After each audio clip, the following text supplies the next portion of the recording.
मित्रांनो, तुमचं पुन्हा एकदा GB स्टोरी टेलर या यूट्यूब चॅनलवर स्वागत आहे.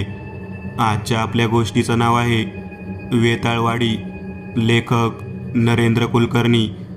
पण गोष्ट सुरू करण्याआधी जर कोणी या चॅनलवर पहिल्यांदाच आलेले असाल तर त्यांनी या चॅनलला सबस्क्राईब करायला विसरू नका.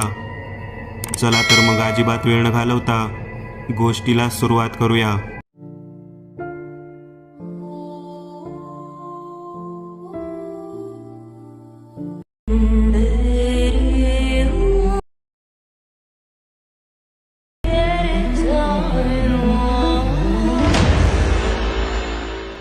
शास्त्री गुरुजी आपल्या बंगल्यात पेपर वाचत बसले होते. कृष्णा मोबाईलवर काहीतरी करत होता. बऱ्याच दिवसात कुठूनही बोलावं आलं नसल्यामुळे ते थोडे निवांत होते आणि इतक्यात गायत्री मंत्र ऐकू आला. शास्त्री गुरुजींनी आपल्या बंगल्याच्या बेलला गायत्री मंत्रांची ट्यून बसवली होती. तसा कृष्णा लगबगीने उठला आणि त्याने दार उघडले. दारात एक सत्तरीत असलेला म्हातारा होता. कृष्णाने त्यांना आत यायला सांगितले. या बाबा, काय नाव तुमचं? कुठलं गाव? माझं नाव विठोबा आहे. गाव वेताळवाडी. बरं, काम काय काढलं माझ्याकडं? लय आशा घेऊन आलोय महाराज तुमच्याकडे. मला नीट सांगाल का काय झालंय ते? आमचं गाव नावाप्रमाणे वेताळाचं गाव आहे. त्या गावातून कोणी बाहेर जाऊ शकत नाही आणि गेला आणि संध्याकाळपर्यंत परत आला नाही तर दुसऱ्या दिवशी त्या माणसाचे प्रेत गावाच्या वेशीवर आढळते. शिवाय दर अमावस्येला एक बळी तो वेताळ घेतो. गावात एक भगत आहे, पण वेताळाचा बंदोबस्त करणं मला जमणार नाही म्हणतोय. त्यानेच तुमचा पत्ता दिला जी. गेली 60 वर्षे हे सगळं चालू आहे. मी 10 वर्षाचा होतो तेव्हा. काय बी करून आमच्या गावाला वाचवा गुरुजी, असं म्हणत विठोबा शास्त्री गुरुजींच्या पायावर पडले. तसे शास्त्री गुरुजी त्यांना उठावत म्हणाले, तुम्ही या वयात सुद्धा गावासाठी इथवर आलात, हेच तुमची गावाबद्दलची तळमळ दाखवत आहे. मी तुमच्या गावाला मुक्त करायचा नक्की प्रयत्न करेन, पण आधी मला सगळं नीट सांगा. कधीपासून तो वेताळ गावात आहे? तो का आला? सांगतो सगळं गुरुजी. लय वर्षापूर्वीची गोष्ट आहे. गावात एक काळा मांत्रिक होता. जादूटोना करणी करून तो लोकांना लुबाडायचा आणि पैसे कमवायचा. त्याच्या तळघरात इतका पैसा होता की त्याच्या वजना इतकी सोन्याची नाणी होती, पण त्याचा हव्यास संपला नव्हता आणि रोज त्याला कोणत्या तरी प्राण्याचं किंवा माणसाचं रक्त लागत होतं. त्याने आपला वंश वाढवण्यासाठी 25 बायका केल्या होत्या आणि या सगळ्या बायका त्याने भगत किंवा पुजाऱ्याच्या पळून आणल्या होत्या, कारण देवाच्या भक्ताच्या पोटात त्याला आपला वंश निर्माण करून देवांच्या भक्ताचा वंश संपवायचा होता. पण त्याला अजून तरी ते जमलं नव्हतं, कारण गावात दामोदर नावाचा भगत होता. त्याला लय सिद्धी प्राप्त झाल्या होत्या म्हण आणि भूताने झपाटलेल्या माणसाला तो लगेच बरं करायचा आणि त्याला कोणत्याही मोबदल्याची अपेक्षा नसायची आणि जे मिळेल त्यातला अर्धा वाटा तो देवाच्या दानपेटीत टाकायचा. गावात सगळे लोक त्याला लय मान द्यायचे, पण त्या काळ्या मांत्रिकाच्या डोळ्यात तो खुपायचा, कारण त्याच्या ज्याच्यातून वाचवणारा हा एकच भगत होता. त्यामुळे त्या भक्ताचा काटा काढायची संधी तो शोधत होता. आता त्या भक्ताला 2 जुळ्या मुली होत्या. त्यातल्याच एका मुलीला त्याने आपल्या हाताशी धरलं आणि तिला वेगवेगळे आमिष दाखवायला सुरुवात केली आणि त्या मुलीला काळी विद्या शिकवायला सुरुवात केली. त्या मांत्रिकाला वेताळाला प्रसन्न करून घेण्यासाठी एका भक्ताच्या रक्ताचा अभिषेक घालावा लागणार होता. अंजली आणि प्रांजली अशी त्या 2 मुलींची नावं होती. अंजली ही चालाक, हुशार आणि मेहनती असल्यामुळे तिचे सगळे कौतुक करायचे. दामोदर भक्ताकडून ती बऱ्याच विद्या पण शिकली होती. तिचं कौतुक मात्र प्रांजलीच्या डोळ्यात खुपायचं, कारण तिचं कोणीच कौतुक करत नव्हतं. त्यामुळे ती अंजलीचा द्वेष करत होती. दोघीही जुळ्या असल्यामुळे दिसायला अगदी सारख्या होत्या. अगदी दामोदर भक्ताला सुद्धा लवकर ओळखता येत नव्हत्या. अशाच एका समारंभात सगळ्यांनी अंजलीचं कौतुक केलं. ते प्रांजलीला सहन झालं नाही आणि ती रागाने बेभान होत तिथून बाहेर पडली आणि एका डोंगरात येऊन चिडून बसली. त्या डोंगरात नेमकी त्या काळ्या मांत्रिकाची गुहा होती. बाहेर प्रांजली बसली आहे हे त्याने झटकन ओळखलं, कारण जर अंजली असती तर तिच्या सकारात्मक ऊर्जेने गुहेतल्या वातावरणात थोडा फरक पडला असता, पण तसा काहीच फरक पडला नव्हता. कोण ग पोरी तू? इथं कशी आलीस? त्याचा अवतार बघून प्रांजली घाबरली. मी प्रांजली, दामोदर भक्तांची मुलगी. घाबरतच प्रांजली बोलली, अगं घाबरू नकोस, इथं कशी काय आलीस तू? तुम्ही बाबांना सांगणार नाही ना? नाही, अजिबात नाही. सगळे अंजलीचं कौतुक करतात, माझं कोणीच कौतुक करत नाही. अगदी बाबासुद्धा तिचे लाड जास्त करतात. असं होय? म्हणजे सगळ्यांनी तुझे लाड करावेत, तुझं सगळं ऐकावं असं तुला वाटतं? हो ना काका, मग ये माझ्यासोबत, तुला एक मजा दाखवतो. असं म्हणत मांत्रिक प्रांजलीला घेऊन त्याच्या गुहेत गेला. गुहेतले वातावरण बघून प्रांजली घाबरली, पण इतक्यात त्या मांत्रिकाने आपल्या गुलामांना एक एक आदेश देऊ लागले आणि गुलाम त्या मांत्रिकाची आज्ञा पाळू लागले.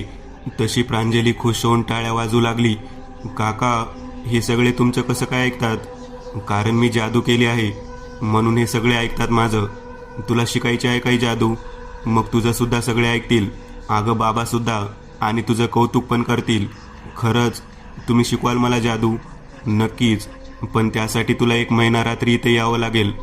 ठीक आहे काका, मी येत जाईन, पण तुमच्यासारखं बाकी सगळ्यांनी माझं पण ऐकलं पाहिजे. नक्कीच ऐकतील. 1 महिन्यात बघशीलच तू. असं म्हणत मांत्रिक प्रांजलीला घेऊन बाहेर आला आणि आता प्रांजली तिच्या घरी आली. घरी आल्यावर ती थोडी विचित्र वाटत होती. काय ग प्रांजली, कुठे गेली होतीस मध्येच? बाबा, मला एक काम आलं होतं म्हणून जरा गावात फिरून आले होते. अगं, दुसऱ्याचं कौतुक करायला शिक की जरा. आज अंजलीचं किती कौतुक केलं सगळ्यांनी, सत्कार पण केला.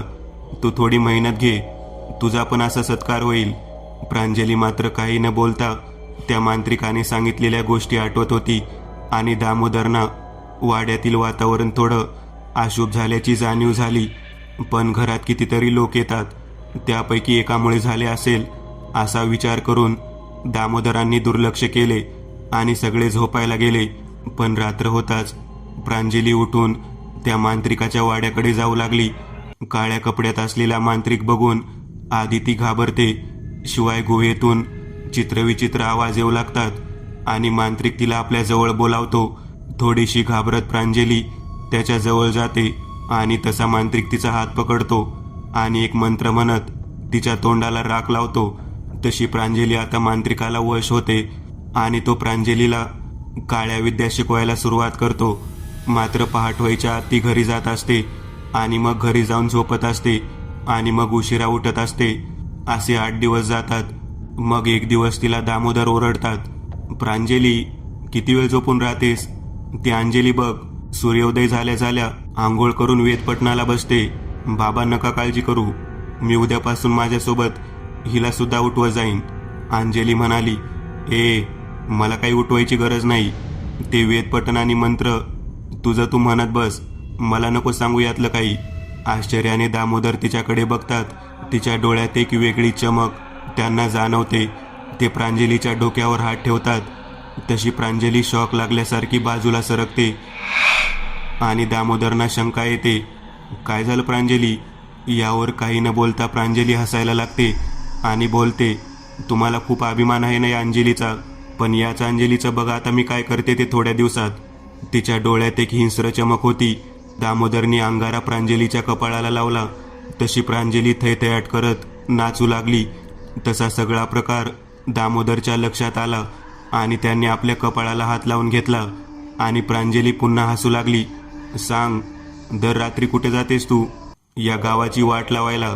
काय बिघडवलं आहे तुझं या गावाने? काय बिघडवलं आहे? सतत त्या अंजलीचं कौतुक. मी काही केलं तरी माझं कौतुक कोणालाही नाही. मग काय करणार मी? कोणी सुचवला हा मार्ग? यावर काही न बोलता प्रांजली झोपायला तिच्या खोलीत गेली आणि मध्यरात्री उठून ती चालू लागली. आज दामोदर जागाच होता. त्यांनी आज प्रांजलीचा पाठलाग केला आणि तिला त्या मांत्रिकाच्या गुहेत जाताना पाहिले.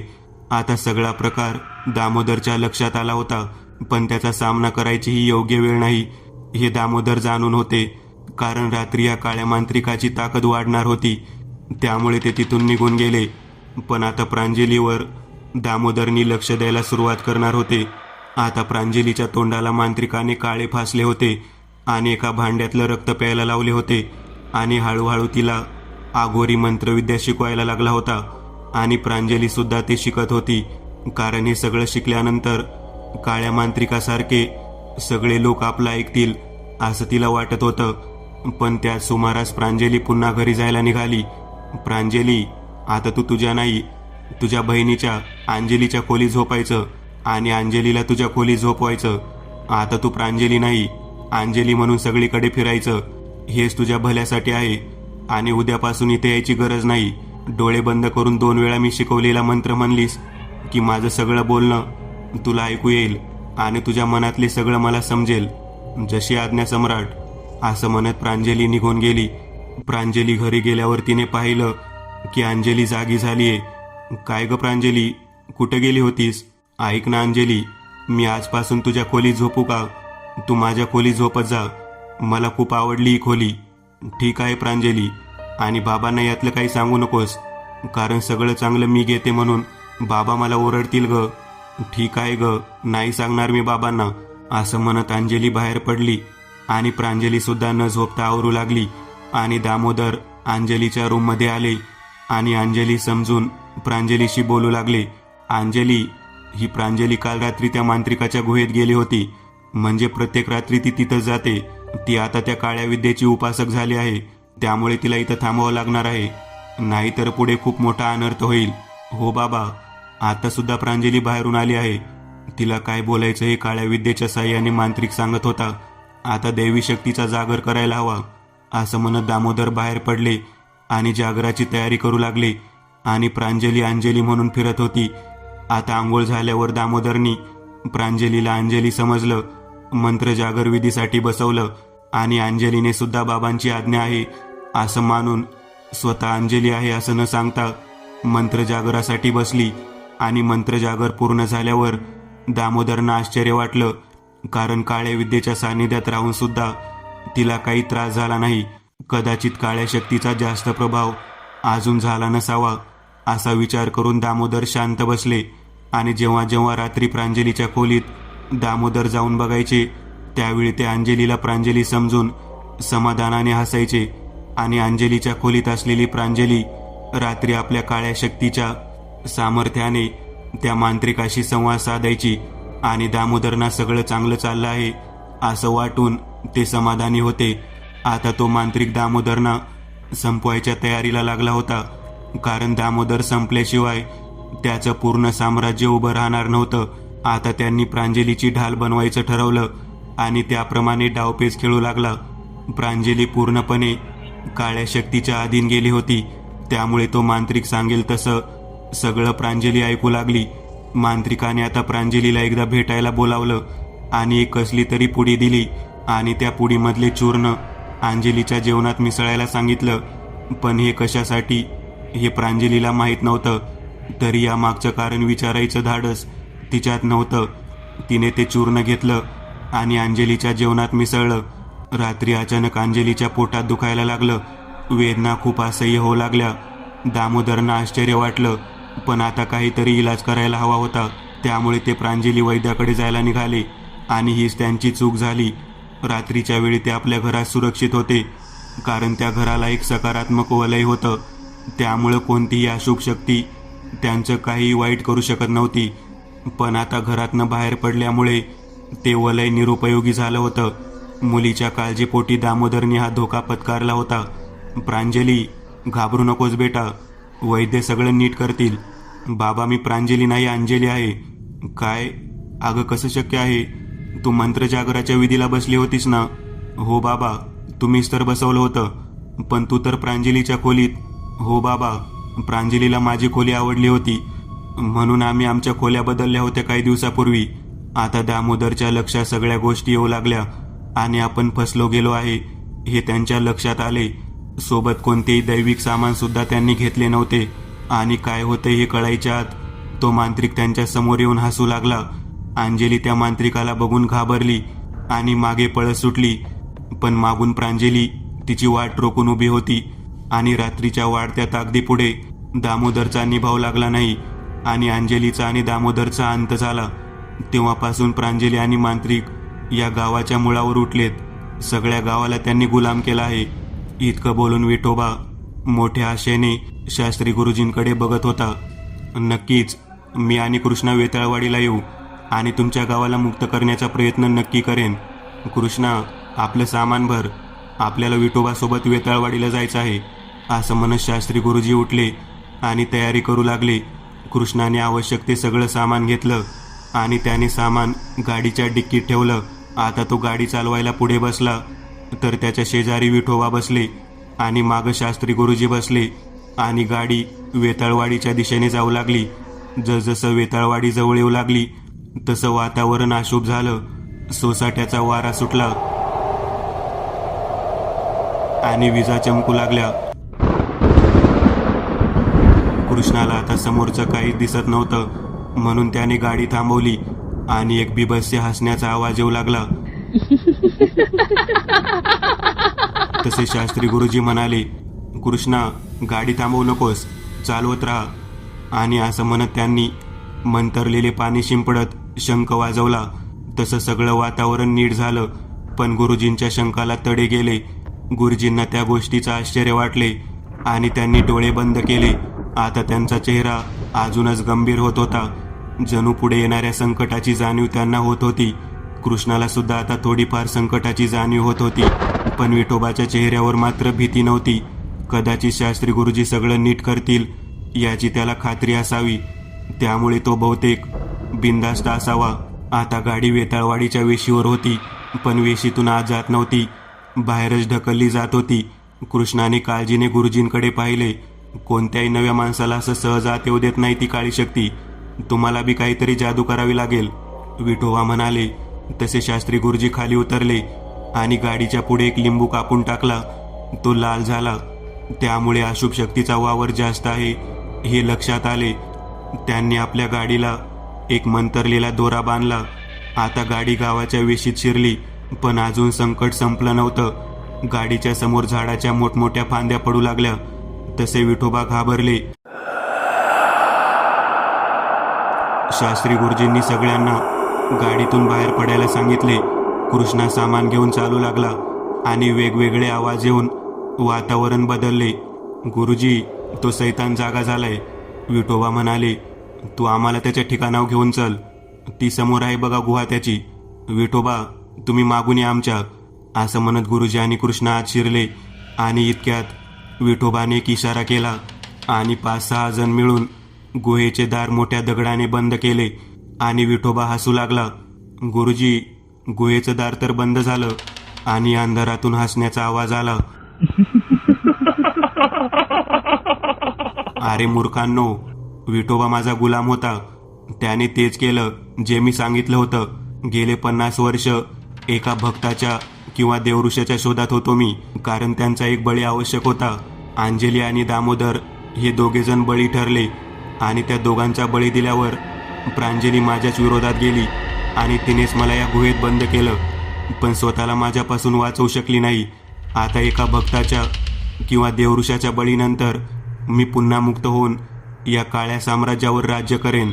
माझ्या भीतीने देवऋषी किंवा भगत इथं येतच नव्हते. ते यावेत म्हणून मी गावाला त्रास देत होतो, पण त्याचा सुद्धा फायदा झाला नाही. म्हणून मला हा सगळा डाव खेळावा लागला.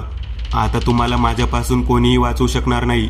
आणि काय होते हे कळायच्या आत शास्त्री गुरुजी आणि कृष्णाच्या हातात लोखंडी बेड्या पडल्या. तसे शास्त्री गुरुजींनी डोळे बंद केले आणि त्यांनी स्वतःच्या आणि कृष्णाच्या भोवती अशुभ विनाशक वलय निर्माण केलं. पण ते वलय भेदणार एक बाण कृष्णाच्या खांद्यात घुसला आणि कृष्णा बेशुद्ध पडला. शास्त्री गुरुजींना आश्चर्य वाटलं आणि बघतात तर त्यांच्या समोर विठोबा उभा होता आणि त्याचा अर्धा चेहरा सैतानाचा झाला होता. विठोबा तू? हो, मी आता तुमच्या घरात असल्यामुळे माझ्या सकारात्मक ऊर्जा आली आहे, त्यामुळे तुमचं वलय फिकं पडलं आहे. आणि विठोबाच्या मागे एक सैतान उभा होता आणि तो बिभत्स्य हसू लागला.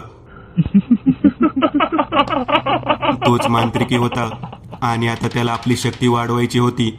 आणि अचानक एक आगीचं वर्तुळ गुरुजी आणि कृष्णाच्या भोवती निर्माण झालं आणि विठोबा मागे सरकला.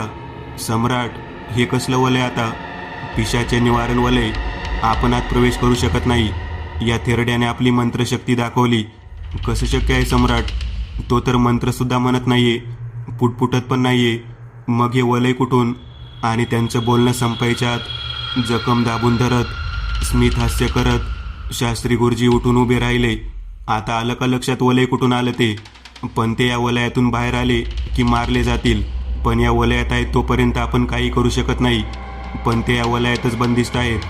काही करू शकणार नाहीत आणि इतक्यात एक मोठी वीज चमकली आणि त्या मांत्रिकाच्या चेहऱ्यावर भीती पसरली. काय झालं सम्राट? दिव्य शक्ती मंत्र उच्चारण, यापुढे कोणतीही ताकद टिकत नाही असं म्हणत असतानाच 2 विजेचे गोळे विठोबा आणि मांत्रिकाच्या गावावर पडले आणि कृष्णाला सावरत शास्त्री गुरुजी गुहेतून बाहेर पडले. वेताळवाडी आता मांत्रिकाच्या त्रासातून मुक्त झाली होती. एका मोठ्या संकटातून शास्त्री गुरुजी वाचले होते, पण शास्त्री गुरुजींचा प्रवास अजूनही चालू राहणार होता. मी एक नवीन चॅनल ओपन करत आहे, त्यावर तुम्हाला ॲनिमेटेड हॉरर स्टोरीज पाहायला मिळतील. त्या चॅनलची लिंक या व्हिडिओच्या डिस्क्रिप्शनमध्ये दिलेली आहे. चॅनलला सबस्क्राईब करायला विसरू नका. मित्रांनो, आज पुरतं एवढंच. तुम्हाला जर काही गोष्ट आवडली असेल तर नक्की लाईक करा. तुमच्यापैकी बरेचसे जण व्हिडिओ लाईक न करताच पळून जातात, पण हा जर व्हिडिओ तुम्ही लाईक केला तर मला जरा बरं वाटेल आणि असेच भारी भारी व्हिडिओ बनवायची माझ्यात एनर्जी येईल. त्यामुळे नक्की लाईक करा आणि अजूनही कोणी या चॅनलला सबस्क्राईब केलेलं नसाल तर लगेच सबस्क्राईब करून टाका आणि बाजूची घंटी ती मात्र दाबायला विसरू नका. देवाची घंटी आहे ती. चला तर मग पुन्हा भेटूया अशीच एक आगळी वेगळी गोष्ट घेऊन पुढच्या भागात.